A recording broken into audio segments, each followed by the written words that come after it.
Hello प्यारे बच्चों, स्वागत है आपका आज के वीडियो में, जहां हम पढ़ने वाले हैं कक्षा 4 की रिमझिम का पाठ 13 हुदहुद। हुदहुद को कलगी कैसे मिली। एक बार सुलेमान नाम के बादशाह आकाश में उड़ने वाले अपने उड़न खटोले पर बैठे कहीं जा रहे थे। बड़ी गर्मी थी, धूप से वह परेशान हो रहे थे।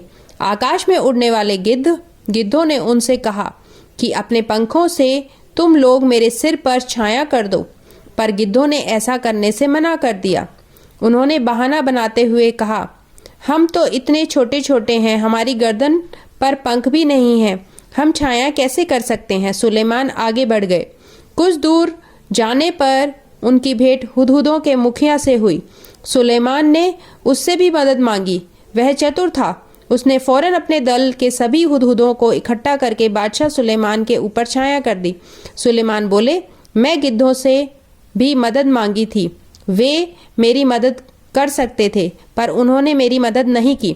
तुम गिद्धों से छोटे हो पर चतुर अधिक हो। तुम सबने मिलकर मेरी सहायता की है। मैं तुमसे बहुत प्रसन्न हूँ। मैं तुम्हारी कोई इच्छा पूरी करूँगा। बताओ तुम्हारी क्या इच्छा है। मुखिया ने कहा, महाराज, मैं अपने सभी साथियों से सलाह करने के बाद अपनी इच्छा बताऊंगा। मुखिया ने साथियों से सलाह करने के बाद कहा, महाराज, यह वरदान दीजिए कि हमारे सिर पर आज से सोने की कलगी निकल आए। बादशाह हंसे और बोले, मुखिया, इसका फल क्या होगा, वह तुमने सोच लिया है। मुखिया बोला, हाँ महाराज, मैंने खूब परामर्श करके यह वर मांगा है। सुलेमान ने प्रार्थना स्वीकार कर ली। सभी हुदहुदों के सिर पर सोने की कलगी निकल आई। लोगों ने सोने की कलगी को देखा तो वे हुदहुदों के पीछे पड़ गए। तीर से उन्हें मार मारकर सोना इकट्ठा करने लगे। हुदहुदों का वंश समाप्त होने पर आ गया। तब मुखिया घबराकर बादशाह सुलेमान के पास पहुंचा और बोला, इस सोने की कलगी के कारण तो हमारा वंश ही समाप्त हो जाएगा। सुलेमान ने कहा, मैंने तो शुरू में ही तुम्हें चेतावनी दी थी।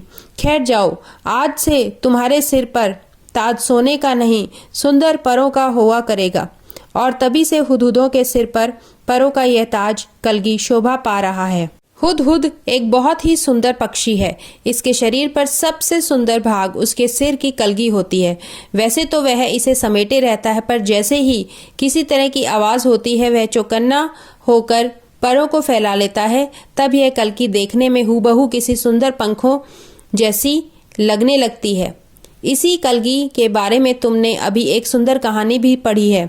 हुदहुद का सारा शरीर रंग बिरंगा और चटकीला होता है। पंख काले काले होते हैं, जिन पर मोटी सफ़ेद धारियां बनी होती हैं। गर्दन का अगला हिस्सा बादामी रंग का होता है। चोटी भी बादामी रंग की ही होती है, मगर उसके सिर पर काले और सफ़ेद होते हैं। सिरे काले और सफ़ेद होते हैं। दुम का भीतरी हिस्सा सफ़ेद और बाहरी हिस्सा काले रंग का होता है। चोंच पतली, लंबी और तीखी होती है।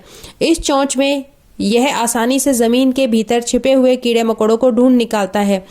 इसकी चोंच नाखून काटने वाली नरहनी से बहुत मिलती है और शायद इसीलिए कहीं कहीं इसे हजामिन चिड़िया के नाम से भी पुकारते हैं।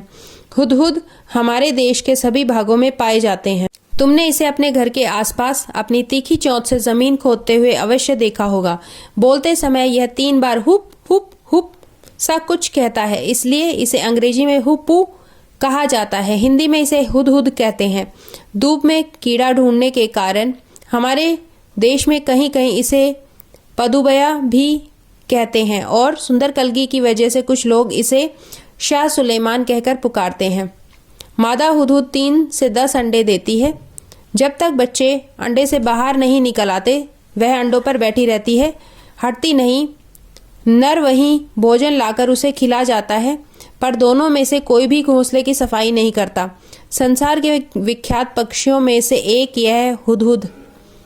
वह अपनी सुंदरता के लिए मशहूर है, पर इसे पालतू नहीं बनाया जा सकता और न ही इसकी बोली में मिठास है।